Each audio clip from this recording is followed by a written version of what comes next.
Need more Star Wars in your life?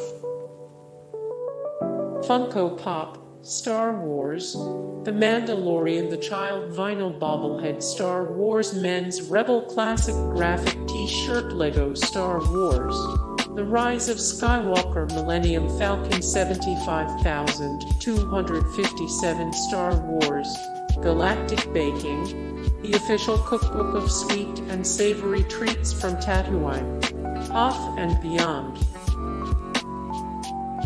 Explosions in space are not possible. Star Wars isn't alone in this respect. In almost every other sci-fi film, spaceships tend to explode in huge balls of fire when they are destroyed. Compared to explosions on Earth, those taking place in the vacuum of space should look very different. With limited supplies of oxidants to provide oxygen, fire cannot sustain itself in space. Instead, an explosion of a spaceship would actually appear as a brief spear of bright light with debris forced out in every direction. The massive release of oxygen from the ship would then change the pressure in the immediate vicinity until it consumed the oxidizer, at which point the atmosphere would recalibrate itself. The Death Star would not be powerful enough to destroy planets.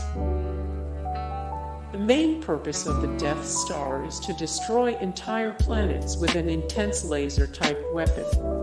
Presumably, the Death Star utilizes the destructive force that occurs when antimatter and matter is joined.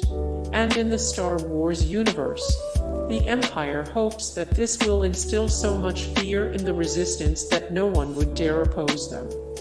The only problem is that the battle station would not be able to create a laser beam that would be powerful enough to destroy an entire planet, because in real life, antimatter cannot be stored for more than several hundred milliseconds. This means that creating that kind of destructive reach isn't yet within the realm of feasibility. Instead, that kind of total annihilation would only be possible from the energy released by a planet being hit by a similar-sized object at high velocity, something the stationary Death Star could not realistically generate. Laser beams should not be visible.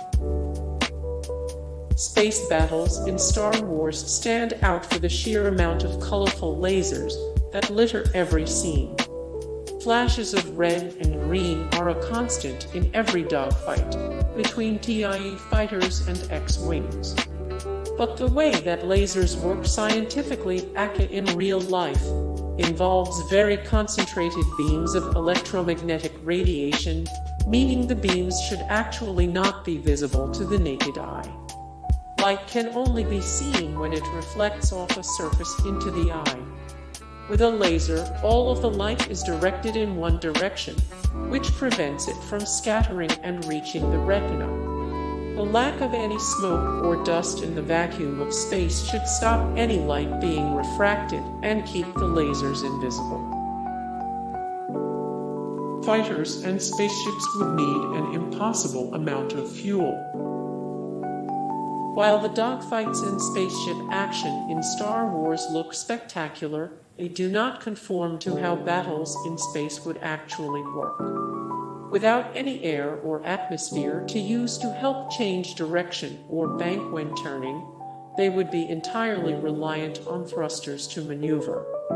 This would require an extraordinary amount of fuel to power them, and would ensure that the action was far less dramatic, as acts, such as turning around, would likely be far slower and clumsier.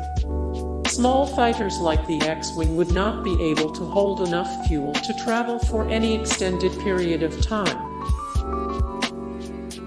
Hyperspace would look completely different if it were even possible.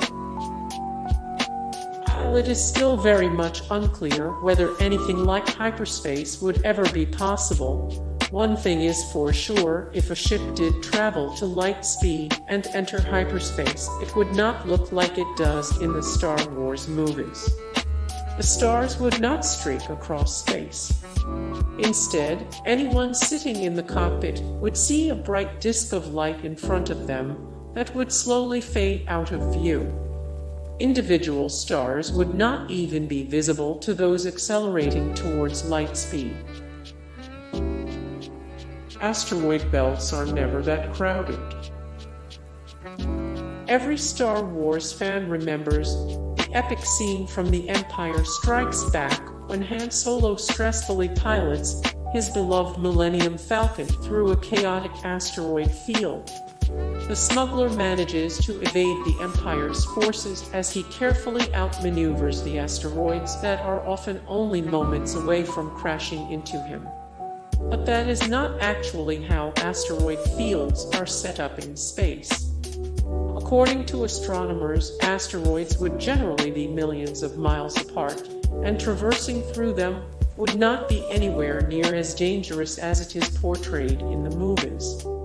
The exaggeration of an asteroid field does admittedly make for a harrowing movie scene, though. The Ewoks would all be killed on Endor. Return of the Jedi seemingly skips over the grim reality that would befall the Ewoks and the rest of the living creatures that make Endor their home. Following the destruction of the second Death Star, burning debris would rain down on the forest moon. The side facing the Death Star would be heavily damaged from the impact, while forest fires would rage from the hot pieces of metal that fell from the sky. The impact from the explosion would be similar to the asteroid that wiped out the dinosaurs and their ecosystem, leading researchers to argue that every Ewok would be wiped out. Hey guys, thank you so much for the support and likes and comments down below, and also thank you so much for watching, and I look forward to see you in the next video. Then take care, bye.